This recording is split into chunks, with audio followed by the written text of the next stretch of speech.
कि एक digital payment system, digital payment, ये है फिफ्थ। गवर्नमेंट हमारी अगर देखें तो दो सरकारें पूरे अपने यहाँ पे काम कर रही हैं अभी, है ना, दो कर रही है ना। एक तो कर रही है भारत सरकार, संघ सरकार जिसे बोलते हैं ना, और एक कर रही है राजस्थान सरकार। अगर आईटी की बात करें ना, अपने इंफॉर्मेशन टेक्नोलॉजी की बात करें, तो आईटी फील्ड के अंदर ना ऑल ओवर दी पूरे इंडिया के अंदर राजस्थान सरकार काफी अग्रणी है, बहुत अच्छा काम कर रही है राजस्थान सरकार, बाकी स्टेट्स के मुकाबले काफी आगे है, ठीक है। और कई बार आईटी फील्ड के अंदर राजस्थान सरकार को टॉप का अवार्ड भी मिल चुका है कि आपकी ये सर्विसेज जो है बहुत अच्छी आप दे रहे हो, पूरे भारत में टॉप की हैं, ठीक है। तो इसीलिए क्या किया है कि कुछ सर्विसेज ऐसी हैं जो ऑनलाइन हमें भारत सरकार प्रोवाइड करवाती है, वो तो सभी को करवाती है ऑल इंडिया जो भी हैं, लेकिन राजस्थान वाली कहती नहीं जी हम तो अलग से प्रोवाइड करवाएंगे, हमारी फैसिलिटी है, जो हमारी जिम्मेवारी हम अलग से सारी वेबसाइट देंगे, अलग से एप्लीकेशन देंगे। जैसे आपने नाम सुना होगा ई मित्रा, नाम सुना ना आपने ई मित्रा, तो ई मित्रा तो किसकी साइट है, किसकी सर्विस है, राजस्थान सरकार की है। ई मित्रा किसकी सर्विस है, राजस्थान सरकार की है। डिजिटल सेवाओं की पहुंच जो है घर घर तक पहुंचे, हर नागरिक तक पहुंचे, तो ई मित्रा की सर्विस है। लेकिन भारत सरकार की है सीएससी, भारत सरकार की क्या है, सीएससी, जिसके पूरा नाम है common service centre, common service centre, ठीक है। तो वो सेवा केंद्र होता है, डिजिटल सेवा केंद्र के नाम से भी जानते हैं सीएससी जो होती है।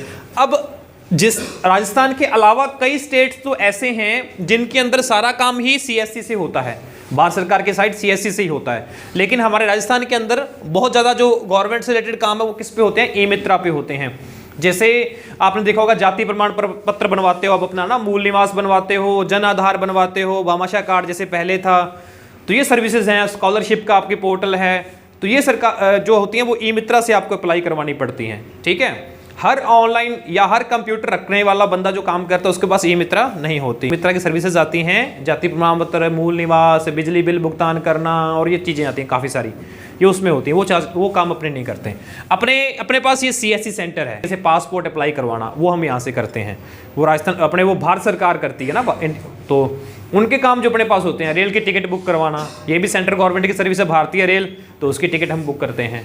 तो ये चीज़ें क्या होती हैं, ये सारी हमारे यहाँ पे भी उपलब्ध हैं। और भी बहुत सारी सर्विसेज हैं, बहुत सारे कोर्सेज के रजिस्ट्रेशन है, ऑनलाइन ऐप के माध्यम से पढ़ सकते हो, दुनिया भर के कोर्सेज हैं, वो काफ़ी कुछ है इसके अंदर।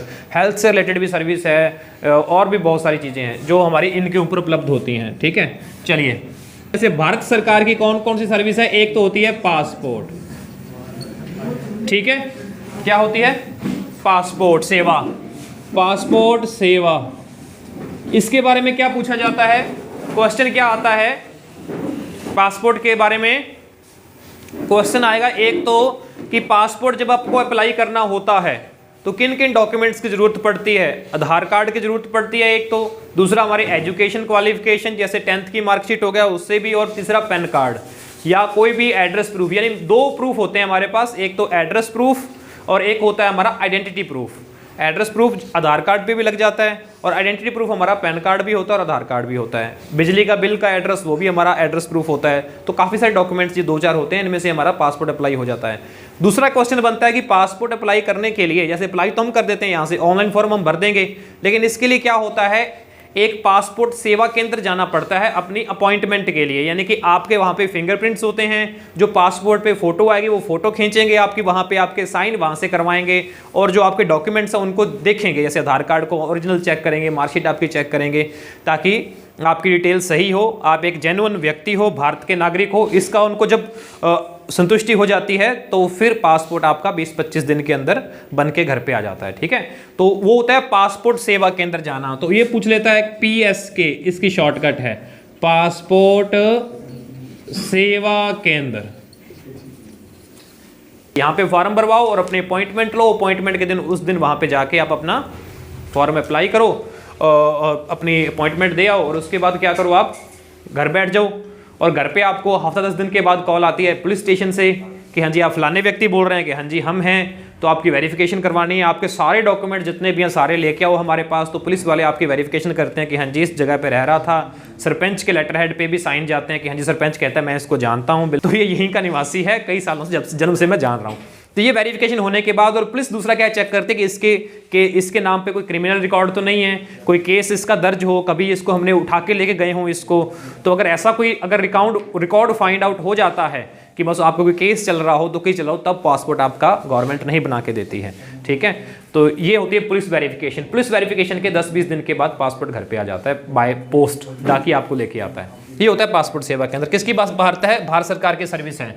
और भारत सरकार की सर्विस होती है तो IRCTC, जैसे मैंने बोला IRCTC की फुल फॉर्म पूछ लेता है वो पेपर के अंदर आपसे कि इसकी फुल फॉर्म क्या है।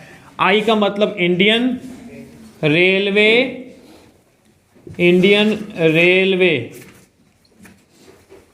Catering and tourism corporation, Indian railway catering and tourism corporation. ये IRCTC की वेबसाइट है, रेलवे की वेबसाइट है irctc.com, जिस पे जाके आप ट्रेन की टिकट्स बुक कर सकते हो, ट्रेन के बारे में कहाँ से कहाँ तक जाएगी वो जानकारी ले सकते हो।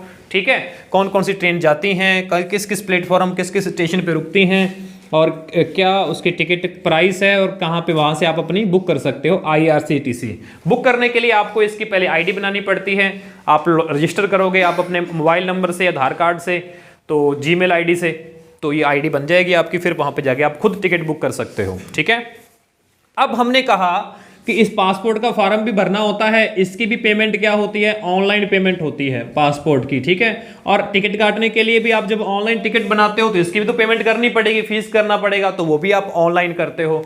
और भी बहुत सारे फॉर्म है, ई-मित्रा पे जितने भी होते हैं वो सारे के हैं ट्रांजेक्शन ऑनलाइन होती हैं ई-मित्रा पे, है ना। तो हमारे पास अगर हम ऐसा सिस्टम नहीं है कि हम खुद ट्रांजेक्शन कर पाएं, मान लीजिए मेरा कोई बैंक अकाउंट ऐसे फोन से लिंक नहीं है या मेरे पास ATM कार्ड वगैरह नहीं है, ये क्या सिस्टम होता है, वही हमारा आज का टॉपिक है डिजिटल पेमेंट का। ठीक है, कि हमें बहुत सारे ऐसे काम करने होते हैं। आजकल तो ऑनलाइन आप कोर्सेज भी खरीदते हो एप्लीकेशंस पे खरीद के, है ना, टेस्ट सीरीज परचेज कर ली, कोर्स परचेज कर लिए, तो उसकी पेमेंट भी हमें ऑनलाइन करनी होती है। तो क्या क्या माध्यम है उनके, वही रहता है डिजिटल पेमेंट। अगर तो हम किसी को पेमेंट कर रहे हैं कैश के रूप में तो वो तो सीधा कैश पेमेंट हो गया, वो तो नकद हो गया, बिल्कुल कैश पेमेंट। लेकिन अगर मेरे पास कैश नहीं है लेकिन फिर भी मैं आपको पे कर दूं, आपके पास कैश नहीं है, आप कहते हैं जी हमारे पास तो सर अभी है नहीं कैश, तो मैं कहता हूँ बैंक में पड़े हैं कि बैंक में पड़े हैं, तो ऐसा करो सीधा ही भेज दो मेरे पास बैंक से। तो ऐसे भी कई सारे तरीके होते हैं। तो क्या क्या तरीके हैं, ठीक है, डिजिटल पेमेंट के? सबसे पहले तो अगर हम पढ़ें वो होता है इंटरनेट बैंकिंग। क्या होता है? Internet banking. इसका क्या मतलब है? इंटरनेट के थ्रू बैंकिंग, यानी कि आपको क्या करना पड़ेगा, आपका बैंक अकाउंट तो आपका होना ही चाहिए। जैसे आपका SBI बैंक के अंदर अकाउंट है, सबका ही होगा। स्कूल के अंदर स्कॉलरशिप के लिए खुलवाते ही है ना, छात्रवृत्ति के लिए, लगभग आपका सभी ने क्या किया होगा, बैंक अकाउंट खुलवाया होगा। तो चाहे वो SBI बैंक के अंदर है, स्टेट बैंक ऑफ इंडिया या किसी भी बैंक के अंदर है, तो आपका एक अकाउंट होगा। अब उस अकाउंट में अगर आप उन बैंक में जाते हो, आप एक एप्लीकेशन दे देते हो कि सर हमें इंटरनेट बैंकिंग की फैसिलिटी भी चाहिए, तो आप उनको एप्लीकेशन लिख के दोगे और वो आपकी इंटरनेट बैंकिंग की फैसिलिटी ऑन कर देंगे और आपको वो दो चीजें प्रोवाइड करवाएंगे। एक होता है आईडी, लॉगिन आईडी, ठीक है, लॉगिन आईडी होती है, और एक होता है आपका पासवर्ड। तो लॉगिन आईडी और पासवर्ड जो दो आपको मिलेंगे, उस लॉगिन आईडी और पासवर्ड से आप उस बैंक की वेबसाइट पर जाकर, अब वेबसाइट आपको पता है और वेबसाइट पे कैसे जाना ये भी आपको पता है, तो वेबसाइट आप ओपन करोगे sbi.co.in, और जैसे ही वो साइट ओपन हो जाएगी तो आपसे मांगेगा कि यूजर नेम और पासवर्ड। आप जैसे ही अपना यूजर नेम और पासवर्ड भरोगे तो उसके बाद आप नेक्स्ट करोगे तो मोबाइल पे OTP आएगा, और मोबाइल पे OTP कौन से मोबाइल पे आएगा, जो आपके बैंक अकाउंट में लिंक होगा, जो आपने बैंक के अकाउंट खुलवाते वक्त या बाद में आप लिंक करवा के आए होगे कि सर मेरा फोन नंबर तो ये है, इसको लिंक कर दो। तो उस लिंक मोबाइल पे आपके पास OTP आएगा। OTP भरते ही आप क्या हो जाओगे, साइट में लॉगिन हो जाओगे। यहाँ पे हमारी बात है क्या, OTP। क्वेश्चन यहाँ पे आता है कि OTP की फुल फॉर्म क्या होती है? वन टाइम पासवर्ड, यानी कि ये एक बार ही लगता है, उसके बाद ये क्या हो जाता है, एक्सपायर हो जाता है। वन टाइम पासवर्ड, बस ये भी क्वेश्चन आता है। तो आप लॉगिन हो जाते हैं। लॉगिन होने के बाद आपकी पूरी अकाउंट की डिटेल्स की, कितने आपके बैंक बैलेंस, आपके पास बैलेंस है, क्या क्या आपने ट्रांजेक्शन किए हैं, वो सारी आप देख सकते हो। और किसी को पेमेंट भेजनी है तो फंड ट्रांसफर भी आप कर सकते हो। ठीक है, आपको पेमेंट भेजने के लिए जब आप इंटरनेट बैंकिंग से करोगे तो आपको सामने वाले बंदे का अकाउंट नंबर पता होना चाहिए। क्या पता होना चाहिए? Account number. और एक होता है IFSCI कोड, IFSCI कोड। ठीक है, ये भी बैंक का पता होना चाहिए। बैंक का, हर एक बैंक का अपना एक यूनिक कोड होता है। क्यों होता है? ताकि ट्रांजैक्शन ऑनलाइन करना आसान रहे। सबका पता हो कि इस कौन सी ब्रांच से अगर किसी ने पैसे निकलवाए तो कौन सी ब्रांच से निकलवाए हैं, अगर पैसे किसी ने डिपॉजिट किए हैं तो वो कौन सी बैंक ब्रांच से डिपॉजिट हुए हैं। तो IFSCI कोड होता है वो। अब समझ गए? तो इंटरनेट बैंकिंग से फंड ट्रांसफर भी कर सकते हैं हम, अपने बैलेंस की जानकारी, स्टेटमेंट चेक करना कि कब कब ट्रांजैक्शन से मेरे बैंक पे पैसे आए हैं, किस किस तारीख को पैसे गए हैं, वो सारी ट्रांजैक्शन आप खुद चेक कर सकते हो घर बैठे। तो वो होता है इंटरनेट बैंकिंग। फंड ट्रांसफर से भी आप ऐसे भेज सकते हो। अब ऐसा ही अगर किसी एप्लीकेशन पे मान लीजिए पासपोर्ट है, किसी की भी एप्लीकेशन पे आप पेमेंट करना चाहते हो, जैसे वहां पे लिखा हुआ है कि आपकी पेमेंट है 1000, क्लिक करें पेमेंट करने के लिए। और जैसे ही आप क्लिक करते हो तो क्या होता है, आगे आपके पास कई सारे ऑप्शन आते हैं। वो साइट वाला पूछता है कि यहाँ पे आप कैसे पेमेंट करना चाहते हो, इंटरनेट बैंकिंग के द्वारा करना चाहते हो, ठीक है, या पूछ लेता है आपके पास क्रेडिट कार्ड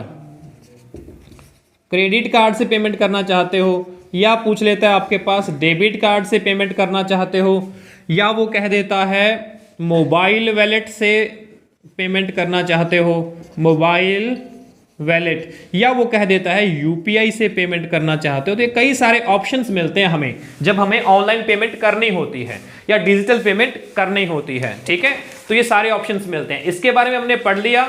जैसे मैं इंटरनेट बैंकिंग सेलेक्ट करूंगा तो क्या भरना पड़ेगा मुझे? यूजर नेम और पासवर्ड भरना पड़ेगा और सामने आ जाएगा इतने पैसे वो मांग रहा है। अब जैसे ही क्लिक करोगे पैसों पर तो मोबाइल पे OTP आएगा। OTP भरते ही आपके खाते से पैसे कट जाएंगे और सामने वाले को पे हो जाएंगे, उसके अकाउंट में पे हो जाएंगे। ठीक है, और आपकी सर्विस जिसके लिए भी आपने फीस पेमेंट की थी वहां पे फीस पेमेंट हो जाएगी। अब सेकेंड ऑप्शन है क्रेडिट कार्ड। ये जो होते हैं ना कार्ड और डेबिट कार्ड, इसको डिजिटल मनी भी कहा जाता है आजकल। पहले इनको बोलते थे कार्ड, डिजिटल मनी इनको बोलते थे कार्ड को। ठीक है, कैश नहीं हो लेकिन आपकी जेब में कार्ड है तो आपके पास सब कुछ है, लेकिन साथ में बैंक में पैसे भी तो होने चाहिए अकाउंट में, है ना। कार्ड तो अगर मेरे पास हैं 3-3 4-4 कार्ड हैं, लेकिन अगर किसी बैंक बैलेंस में पैसे नहीं होंगे तो फिर कैसे करेंगे। तो यहाँ पे 2 ऑप्शन आता है, एक होता है डेबिट कार्ड और एक होता है क्रेडिट कार्ड। डेबिट कार्ड का मतलब होता है कि जब आपके खाते में पैसे हैं तो उन पैसों को आप इस कार्ड के माध्यम से यूज कर सकते हो।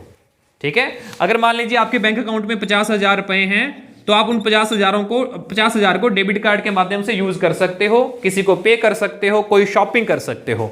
अब डेबिट कार्ड से पे करना एक तो सीधा ही, जैसे वेबसाइट पे जाओगे आप तो वेबसाइट पे ऑप्शन हम सेलेक्ट करेंगे डेबिट कार्ड। मान लीजिए नेट बैंकिंग मेरे पास नहीं है लेकिन मेरे पास ATM कार्ड है। डेबिट कार्ड वही होता है जो आप कहते हैं ATM कार्ड। ठीक है, ATM की फुल फॉर्म क्या है? Automatic teller machine. Automatic teller machine तो ये होती है। अब वही हमारा डेबिट कार्ड होता है। अगर मेरे पास वो है तो मैं डेबिट कार्ड की मेरे पास कुछ जानकारी भरनी पड़ती है। एक होता है डेबिट कार्ड नंबर या कार्ड नंबर। कार्ड नंबर होता है 16 अक्षरों का, 4-4 का पेयर होता है, वो होता है कार्ड नंबर। एक बोलता है आपकी वो एक्सपायरी डेट, वो कार्ड पे लिखी होती है, जैसे 9/28, ठीक है, सितंबर 28 में एक्सपायर होगा, ये फिल करनी पड़ती है। एक होता है CVV कोड, ये कार्ड के बैक साइड लिखा होता है 3 अक्षरों का, ये फिल करना पड़ता है। और चौथा होता है किसके नाम से है, किसके नाम से है। अगर मेरे नाम से तो मेरा पूरा नाम यहाँ पे भरना पड़ेगा। तो ये 4 डिटेल भरते ही आपके नेक्स्ट जब आप करोगे तो टोटल पेमेंट दिखा देगा कितनी पे करनी है। और फिर वही क्या होगा, OTP आएगा आपके मोबाइल से जो बैंक से जुड़ा हुआ है, तो OTP भरने के बाद ही आप इसको पेमेंट कर सकते हो। तो इसीलिए पेमेंट आपको ऐसा नहीं है कि आपके खाते से पैसे उठ जाएंगे, आपको पता ही नहीं चलेगा, ऐसा कुछ नहीं होता। आपके बिना आपके सहमति के कुछ आपके खाते से ट्रांजैक्शन नहीं होती। ठीक है, वो OTP जरूर आता है आपके अकाउंट में, चाहे आप नेट बैंकिंग से करो, चाहे आप इससे करो, चाहे आप UPI से करो, तो OTP हर बार आता है। तो OTP के बिना आप इसको ट्रांजैक्शन को नहीं कर सकते। चलिए, जब मान लो मैंने ऑनलाइन वेबसाइट पे ये पेमेंट नहीं करनी, किसी शॉप पे गए हम तो शॉप पे सामान लेने गए हैं, हमने कोई ऑनलाइन सामान Amazon फ्लिपकार्ट से नहीं मंगा रहे, तो शॉप पे जाएंगे तब हमारे पास कैश नहीं, तो फिर उसके पास क्या रहती है, एक मशीन रहती है, उसके पास एक मशीन रहती है, पॉस मशीन। ये अपने उस वक्त किया था जब हमने किया था थर्मल प्रिंटर की बात है ना।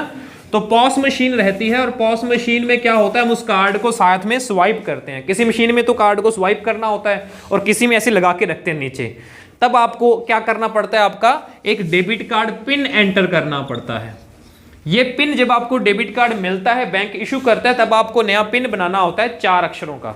तो वो पिन आपको याद रखना होता है। उस पिन के बिना भी कोई ट्रांजेक्शन नहीं कर सकता। मान लो आपका डेबिट कार्ड कहीं लॉस्ट हो गया, गिर गया है ना, तो डेबिट कार्ड किसी को मिल गया तो आपको अकेला उसके माध्यम से वो पैसे आपके अकाउंट से नहीं निकाल सकता। अगर वो एटीएम मशीन के अंदर जाएगा, कार्ड लगाएगा, तो उसको पिन एंटर करना पड़ेगा, ठीक है। और किसी शॉप पे जाएगा शॉपिंग करने के लिए, तब भी उसकी मशीन पे कार्ड लगाएगा, पॉस मशीन पे, तब भी उसको पिन एंटर करना पड़ेगा। तो बिना पिन के वो नहीं कर सकता। लेकिन अगर किसी ने पिन नहीं 1 2 3 4 सेट कर रखा हो या 000 कर रखा हो, तो फिर तो कोई भी निकाल लेगा। भी 1 2 बार बंदा लगा के तो देखेगा ही ना, क्या पता इसने क्या पासवर्ड लगाया है। अगर आपने पासवर्ड लगा रखा है 000, अगर मान लो मेरे को किसी का एटीएम कार्ड मिल गया, तो मैं सबसे पहले अगर लगाऊंगा ना, सबसे पहले उसके पासवर्ड लगा देखो 000 लगाओ भाई, क्या पता यही हो। अगर वो हो गया तो उसकी फूटी किस्मत और मेरी अच्छी किस्मत, और अगर नहीं हुआ तो मैं दूसरा लगाऊंगा। फिर दूसरा नेक्स्ट पासवर्ड मैं क्या ट्राई करूंगा, 1 2 3 4, बस यही करूंगा। अगर बाई चांस वो भी नहीं होगा तो फिर मैं कोई ABCD यूज कर लूंगा। इन लगभग क्या होता है, बहुत सारे यूजर अपना, चाहे आपका जीमेल अकाउंट है, कल हमने जीमेल पढ़ा था तो आपको बताया था एक आपकी आईडी होती है और एक आपका पासवर्ड होता है। तो बहुत सारे लोग पासवर्ड क्या करते हैं, या तो 1 2 3 4 ऐसा कुछ लगा लेते हैं, या 000 लगा लेते हैं। जैसे मोबाइल का पिन भी कई ऐसे लगाते हैं ना, कि आसान हो जाए खुलना, हम भूले नहीं। अगर पासवर्ड आसान ही हो तो फिर वो सबके लिए इजी होगा ना, फिर पासवर्ड ही किस काम का। अपने कहें जी ताला लगा देंगे ना, तो अपने को बार बार चाबी से खोलना पड़ेगा। ऐसे करते हैं, अपने धागे से गांठ बांध जाते हैं बिता के खोलना आसान होगा। अगर चाबी गुम की होगी तो उसको अपने ना तोड़ के खोल लेंगे, वो तो हर कोई खोल लेगा फिर, है ना। तो पासवर्ड या चाबी या ताला जो होता है उतना ही मजबूत होना चाहिए। अब मजबूत कैसे बनाओगे, आप ऐसी चीज को रखो जो केवल आप ही याद रख सकते हो।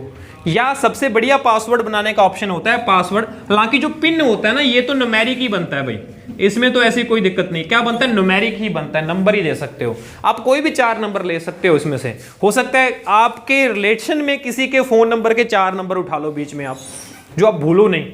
ऐसे तो कुछ भी भर दोगे तो भूल जाओगे, है ना। आप अपने रिलेशन में से आपके खुद के नहीं, आपका खुद का फोन नंबर का कोई भी नंबर यूज नहीं करना है। एक तो बहुत सारे लोग क्या करते हैं, जीमेल पे उसका खुद का मोबाइल नंबर पासवर्ड होता है।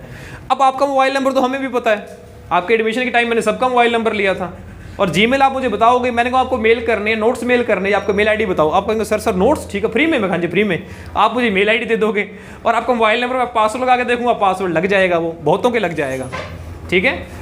तो ये चीजें रहती हैं, ध्यान रखें। पासवर्ड अगर बनाना हो तो पासवर्ड हमेशा बनाते हैं कॉम्बिनेशन में। कैसे बनाते हैं, कॉम्बिनेशन में। मान लीजिए आप मोबाइल नंबर ही बनाना चाहते हो, आप कहते हो कि अगर हमने कोई और दे दिया तो हम भूल जाएंगे, तो बेशक मोबाइल नंबर बनाओ, लेकिन उसके आगे पीछे कोई भी सिंबल लगा दो, @ लगा दो, या अंडरस्कोर लगा दो, या हैज लगा दो, या बीच में लगा दो। जैसे मेरा नंबर है मान लीजिए 81075 और मैंने यहाँ पे हैज लगा दिया और फिर लगा दिया मैंने 75811। हालांकि ऐसा मेरा कोई पासवर्ड है नहीं, लेकिन फिर भी एग्जाम्पल के लिए बता रहा हूँ कि अपने ऐसा कर सकते हैं, ठीक है, ऐसा कर सकते हैं। या आप आगे वाले ये नंबर लो और इसके आगे कुछ और लिख दो, जैसे कोई नाम लिख दो, ठीक है। जैसे मैंने लिख दिया ढोल, या मैंने अपना नाम नहीं यूज करूंगा, मैं अपने रिलेशन का यूज करो। 4 नंबर कोई पिन है, मान लीजिए ये 4 नंबर पिन है, कितने अक्षर का होता है, 4 अक्षर का। और अपने जो भी गाड़ी या बाइक का नंबर होता है 4 अक्षर का होता है। अपना नहीं लगाओ, किसी रिलेशन में लगा लो, कोई खास मित्र है उसका बाइक का नंबर लगा दो, कोई खास रिलेशन में है, मामा चाचा ताया जो भी है उसके बाइक का लगा दो। भी याद भी हम रहेगा, लेकिन दूसरे को पता भी नहीं लगेगा, कोई आइडिया भी नहीं लगा पाएगा कि इसने क्या लगाया है। तो इस तरीके से पासवर्ड और पिन हमेशा इस तरीके से बनाना चाहिए, जिससे क्या रहता है, हम ऑनलाइन ठगी होने से बच सकते हैं, सिक्योर रह सकते हैं। हमारा पासवर्ड, कईयों सुना होगा आपने कि हमारी ये फेसबुक आईडी हैक हो गई, कहीं कहते हैं हमारी इंस्टाग्राम आईडी हैक हो गई, और आजकल कई तो ये कह रहे हैं हमारा तो यूट्यूब ही हैक हो गया, अकाउंट वगैरह बहुत सारे सुने होंगे। वो हैक कैसे होते हैं, क्योंकि उनके पासवर्ड उतने मजबूत नहीं होते। अगर एक बार किसी ने पासवर्ड खोल लिया तो उसके बाद उसको पासवर्ड रीसेट करके वो अपना लगा देगा, फिर दोबारा आप उस पासवर्ड से खोल ही नहीं पाओगे, एक बार खोल लिया तो। ये इसी वजह से होता है, किसी की फेसबुक आईडी का हैक होना, किसी को वो होना, ठीक है। आजकल आ चुका है 2 स्टेप वेरिफिकेशन। आजकल क्या आ चुका है, 2 स्टेप वेरिफिकेशन की पासवर्ड तो आपको लगाना ही पड़ता है, लेकिन साथ में मोबाइल पे OTP भी आता है, वो भी रखना पड़ता है। उसके बिना आप पासवर्ड भी रीसेट नहीं कर सकते। ये चीजें होती हैं, ये अगर ऑन कर रखा है तो 2 स्टेप वेरिफिकेशन। चलो तो डेबिट कार्ड में भी अपने को ये सिस्टम था। बात आती है डेबिट कार्ड की, मतलब जो हमारा बैंक अकाउंट है उसके अंदर जो पेमेंट है उसको यूज कर सकते हैं डेबिट कार्ड के द्वारा। लेकिन क्रेडिट कार्ड क्या होता है? क्रेडिट वर्ड मतलब क्या होता है? क्रेडिट माने होता है उधार। क्रेडिट माने क्या होता है? उधार। शायद नाम होता है ये, है ना। अगर हिंदी की बात करें कॉमर्स की, क्रेडिट पक्ष मतलब नाम पक्ष, डेबिट पक्ष मतलब जमा पक्ष, ऐसा कुछ होता है।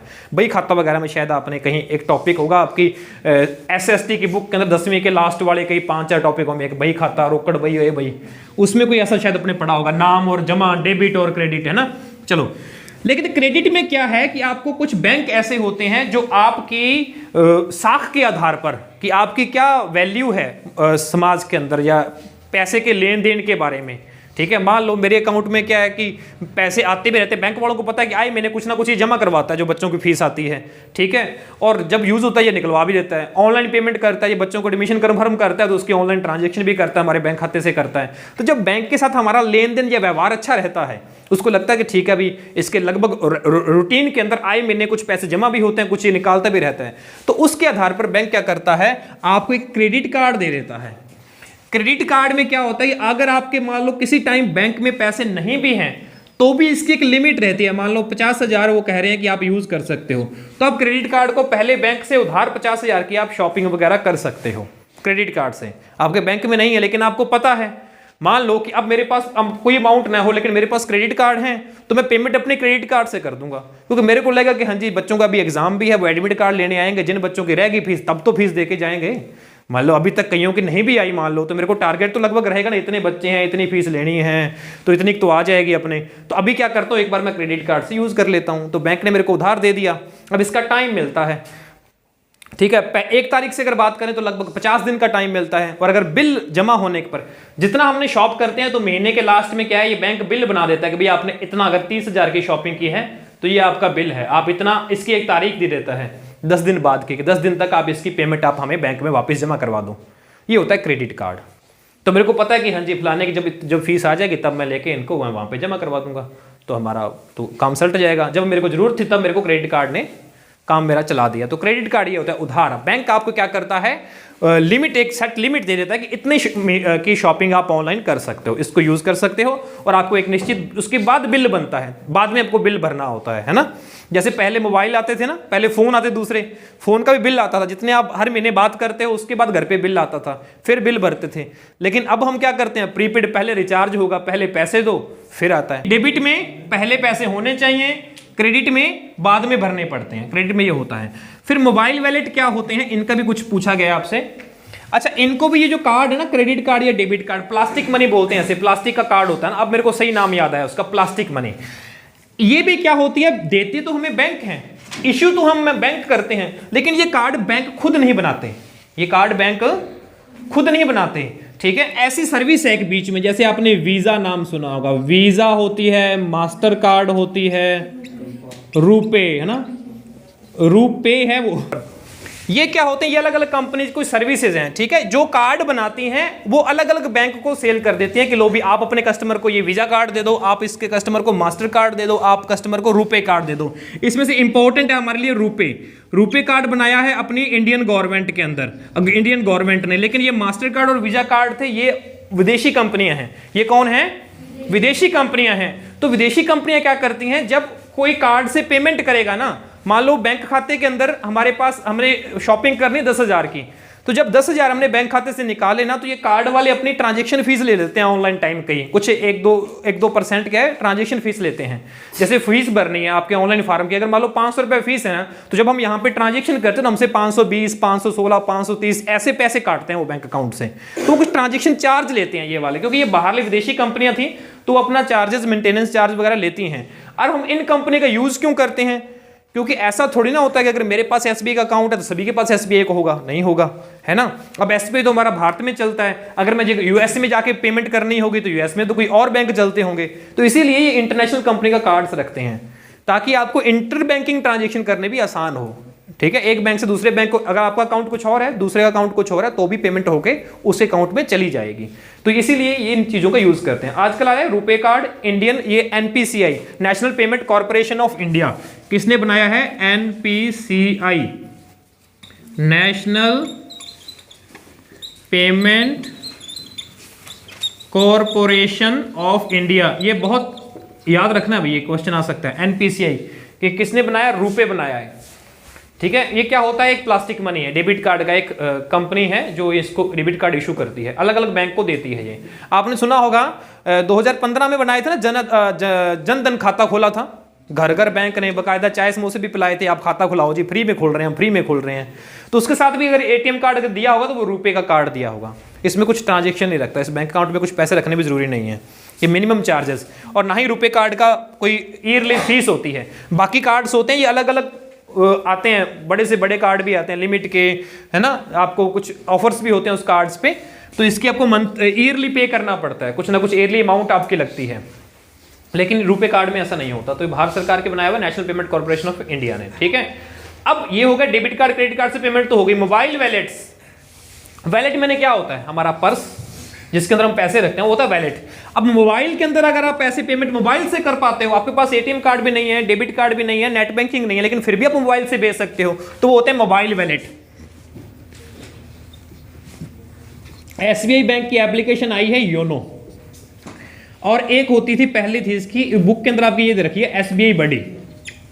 ठीक है, ऐसे कुछ एप्लीकेशन हैं जो आपको मोबाइल वैलेट या एम बैंकिंग, किस नाम से जानते हैं, एम बैंकिंग या मोबाइल बैंकिंग, जैसे ये इंटरनेट बैंकिंग थी वैसे ये है मोबाइल बैंकिंग। तो इनके थ्रू आप क्या कर सकते हो, मोबाइल के अंदर कुछ एप्लीकेशंस रखते हैं, जैसे आपने नाम सुना है पेटीएम, है ना, पेटीएम, तो ये भी क्या है, एक मोबाइल वैलेट है कि आप अपने खाते से इसको लिंक करोगे तो आप पेटीएम के अंदर पैसे पेमेंट ऐड कर सकते हो, बाद में यहीं से आप किसी को भी भेज सकते हो, क्यूआर कोड स्कैन करके भेज सकते हो, मोबाइल नंबर के द्वारा भेज सकते हो। ठीक है, तो ये मोबाइल वैलेट्स हैं कुछ, इनके एग्जांपल्स भी होंगे, कुछ 5-4 नाम आपके यहाँ पे दे रखे हैं। एक तो एसबीआई बड़ी दे रखा है, पेटीएम दे रखा है, और फ्री चार्ज वगैरह है ना। ये भी एसबीआई बैंक की एप्लीकेशन है, यू ओनली नीड वन, इसकी फुल फॉर्म तो ये है। एसबीआई बैंक वाले कहते कि हमारी ये एप्लीकेशन करो, बस आपको और कुछ एप्लीकेशन की जरूरत नहीं है। जैसे ये भरोगे तो आपको एक ये तो चाहिए अपना लॉगिन आईडी और पासवर्ड, उससे आप लिंक हो जाओगे, या आप अपने बैंक अकाउंट जिस ब्रांच के अंदर है एसबीआई का, ठीक है, आप उसके पास जाओ, अपना मोबाइल भी ले जाओ, अपना बैंक कॉपी ले जाओ कि सर मेरे को योनो एप्लीकेशन अंदर इंस्टॉल कर दो, तो वो बड़े खुश होते हैं करने के लिए कि ठीक है कुछ काम के लिए हमारे पास आने से बचेंगे। जैसे मैं बैलेंस चेक करना है तो वो अपना एप्लीकेशन तुरंत बता देती है कितना बैलेंस आपका, किसी को पेमेंट करनी है वो भी हम इसी से कर सकते हैं ना, छोटी मोटी पेमेंट्स के लिए हम ऑनलाइन कर सकते हैं। जैसे आप इस एप्लीकेशन को खोलोगे, आपका अगर अकाउंट लॉगिन हो गया, एक बार आपको डिटेल भरनी पड़ती है, यूजर नेम और पासवर्ड, उसके बाद वो सेव हो जाता है फोन के अंदर। बार बार जैसे व्हाट्सएप के अंदर पहली बार अपने को मोबाइल रजिस्टर करना पड़ता है, बार बार नहीं करना पड़ता, तो वैसे उसके बाद आपका पिन सेट कर लोगे ताकि बार बार आपको यूजर नेम और पासवर्ड नया भरना पड़े, बस 4 अक्षरों का पिन लगाओ और एप्लीकेशन खुल जाए, है ना। जैसे ओपन हो गए उसके अंदर फिर फंड ट्रांसफर का भी ऑप्शन मिलता है, ठीक है, मनी ट्रांसफर का ऑप्शन होता है, तो उसमें कई सारे ऑप्शन मिलते हैं कि आप एसबीआई टू एसबीआई भेजना चाहते हो कि सामने वाले का अकाउंट एसबीआई मोबाइल बैंक के अंदर ही है तो आपको वो ऑप्शन चूज करोगे, या अदर बैंक का अकाउंट है फिर आप वो चूज करोगे, और उसके अंदर भी आपको अगले बंदे का क्या करना पड़ेगा, account number plus IFSC code type करना पड़ेगा, और उसके अकाउंट से नाम है, 3-4 डिटेल भरने के बाद पेमेंट उसको कर सकते हो। ठीक है, तो ये रहता है हमारा इसके अंदर, ये बाकायदा आपके मोबाइल के अंदर ना स्टेप बाय स्टेप भी खैर बता रखा है इसके बारे में। तो ये चीजें रहती हैं डिजिटल, क्या रहती हैं, पेमेंट का, मोबाइल बैंकिंग का, तो ये हो गया। अब आते हैं यूपीआई के बारे में, इसके बारे में काफी इंपॉर्टेंट चीज है यूपीआई। ये भी किसने बनाया है, इसी ने। यूपीआई किसने स्टार्ट किया है, भारत गवर्नमेंट ने। क्या बनाया इसने, national payment corporation of India ने। यूपीआई की फुल फॉर्म क्या है, unified payment interface. UPI unified payment interface, unified payment interface, इसको तो वर्ल्ड लेवल पे हमारे क्या है, गवर्नमेंट की काफी सराहना हुई है कि आपने ये बड़ा सिस्टम किया यूपीआई वाला। भाई इतना अच्छा बैंकिंग मैनेजमेंट सिस्टम है पेमेंट ट्रांसफर का, आपको पता ही है, आप फोन पे चलाते हो, यूपीआई पेमेंट के लिए क्या क्या यूज करते हो, तो यूपीआई से गूगल पे हो गया ना, फोन पे, भारत पे, एक भीम एप्लीकेशन है, भारत इंटरफेस फॉर मनी, ये इंडियन गवर्नमेंट की है, Bharat interface for money, Bharat interface for money, Bhim application है भारत गवर्नमेंट की। ये यूपीआई से, यूनिफाइड पेमेंट इंटरनेट से, इससे होता क्या है? पहली बात, अगर किसी ने फर्स्ट टाइम गूगल पे, फोन पे या भारत पे या भीम एप्लीकेशंस वगैरह यूज करनी है तो उसके लिए क्या जरूरी है? एक बैंक अकाउंट, बैंक अकाउंट का एटीएम कार्ड होना चाहिए, और प्लस ऐसा एंड्रॉइड फोन जिसके अंदर वही मोबाइल नंबर होना चाहिए जो मोबाइल नंबर आपका बैंक खाते में लिंक है, उसी फोन के अंदर चलेगा। ऐसा नहीं है कि फोन आपका किसी और है, ठीक है, मान लो मदर के नेम से अकाउंट है, आप अपने अपने फोन के अंदर एप्लीकेशन इंस्टॉल करके लिंक कर लो, मदर को पता ही ना चले और आप इधर से पैसे उड़ाते रहो, है ना। ऐसा नहीं होता। जो फोन बैंक के अंदर लिंक है वही फोन आपके मोबाइल के अंदर होना चाहिए। एप्लीकेशन इनको इंस्टॉल करो, पूछेगा बैंक अकाउंट लिंक करना है, तो बैंक के लिए आपको कैसे लिंक करना पड़ेगा? एटीएम कार्ड से। तो डेबिट कार्ड की डिटेल वहां पे भरनी पड़ेगी और फिर आपके पास मोबाइल पे ओटीपी आएगा और आपका यूपीआई आईडी बन जाएगी। यूपीआई आईडी कैसी होती है? जैसे अपनी है 8107557811, 2-3 है मेरी, एक तो इस नाम से है, @ पीछे YBL लगा दोगे तो फोन पे से पेमेंट कर सकते हो आप, है ना। तो अगर किसी की फीस ऑनलाइन भी कोई भरना चाहे तो इस नंबर पे भेज सकता है। अगर अब क्या किया इन कंपनी वालों ने, जैसे फोन पे वाले हैं या गूगल पे वाले हैं, तो जैसे मेरा फोन पे इस नंबर पे अकाउंट है तो आपके पास भी फोन पे है, तो आप सीधा ही क्या करोगे? मेरे मोबाइल नंबर पे पेमेंट भेज सकते हो। बस ये आसान होगा, यूपीआई से आसानी होगी। कोई अकाउंट नंबर नहीं याद रखना, कोई IFSC कोड नहीं याद रखना, कोई कुछ नहीं याद रखना। आपको पता है जैसे आप फोन पे जाओगे, आप मेरा ये नंबर टाइप करोगे तो मेरा वहां पे आपके अगर फोन के अंदर नंबर सेव है तो भी आ जाएगा, वो नाम से नहीं सेव है तो भी दिखा देगा कि हाँ जी ये हरविंदर सिंह के नाम से अकाउंट है। तो आप इस पे लिंक करोगे और सीधा पेमेंट सेंड कर दो, ठीक है, तो वो मेरे पास आ जाएगी। लेकिन पेमेंट ट्रांजेक्शन के लिए जब आप फर्स्ट टाइम रजिस्ट्रेशन करते हो, फर्स्ट टाइम जैसे आप डेबिट कार्ड से रजिस्ट्रेशन करते हो तो आपको बनानी पड़ती है कि एक यूपीआई पिन सेट करना पड़ता है। यूपीआई पिन ये 6 डिजिट का होता है। HDFC बैंक में ये 4 डिजिट का होता है, इसके अलावा जितने भी बैंक हैं उनकी एप्लीकेशन में 6 डिजिट का होता है यूपीआई कोड। अब ये पिन भरोगे तभी पेमेंट हो पाएगी। इस सिचुएशन में ओटीपी नहीं आता, इसमें सिर्फ पिन भरना होता है। आपको आपने ओके किया, मेरा नंबर इसे सिलेक्ट किया, ओके किया और अमाउंट भरी कितने रुपए, और नेक्स्ट। जैसे नेक्स्ट करोगे तो यूपीआई पिन मांगेगा, आपने 6 अक्षर का पिन भर दिया, हैंड टू हैंड आपके खाते से पैसे उड़ जाएंगे और हमारे पास आ जाएंगे। ये सिस्टम रहता है यूपीआई का, ठीक है। याद रखना हमें यूपीआई की फुल फॉर्म ये याद रखनी है। और एक अपने को भीम एप्लीकेशन होती है, कौन कौन सी एप्लीकेशन है ये भीम का याद रखना है, Bharat interface for money, unified payment interface of India. किसने बनाया? National payment corporation of India, NPCI, इसकी एप्लीकेशन है ये, ठीक है। आजकल तो इन्होंने और भी कह दिया है, SMS के द्वारा भी बैंकिंग कर सकते हैं। कोई छोटे मोटे बैलेंस चेक वगैरह करना है तो आपके SMS कोड्स हैं, सीधा बस वो टाइप करोगे, * वाले ऐसे कोड्स होते हैं, वो बैंकिंग भी। USSD उस सर्विस को बोलते हैं, USSD। जैसे पहले कीपैड वन फोन के अंदर आप बैलेंस चेक नहीं करते थे, जब फ्री वाला जमाना नहीं आया था, जब से जियो नहीं आया था, उससे पहले क्या होता था, हमें कॉलिंग्स के लिए मिनट दर मिनट ऐसे करना पड़ता था कि इतना चलो हो गया, काटते हुए फोन बहुत बिल बन गया होना। कई बार ऐसा होता है ना, तो तब अपने को चेक करना पड़ता था बार बार कि हाँ जी कितने अमाउंट बचे हमारे पास, कितना बैलेंस बचा, तो अपने लगाते थे *#123 ऐसा कुछ लगाते थे। तो वही चीज उसको बोलते हैं USSD, unstructured supplementary service data. तो ये चीजें होती हैं, ठीक है। तो डिजिटल पेमेंट तो यही थी मोटी मोटी चीजें, ठीक है।